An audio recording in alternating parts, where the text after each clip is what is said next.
Lorna, anak. Akala ko magkikita pa rin tayo. Makapag-sorry ako. Alam ko, masama ang loob mo sa akin. Maasa akong magkakaayos pa rin tayo, pero... Papa. Don Miguel,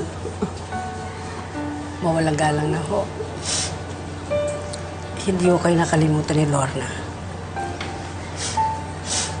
Anong ibig mo sabihin? Bago sila na-aksidente, tumawag sa akin si Reynaldo, yung anak ko. Binili niya yung mga anak niya. Tapos sabi niya gusto daw pumunta ni Lorna sa Davao para mabisita ang papa niya, para makausap at makipagayos.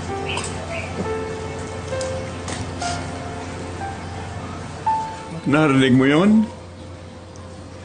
Hindi tayo nakalimutan ng kapatid mo. Babalik sana sa atin si Lorna.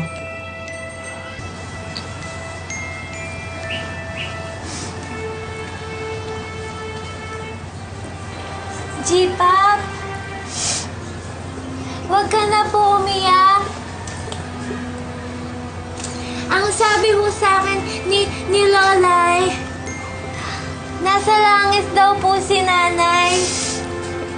Angel daw po natin sa. Tapos binabantayan niya sa'yo.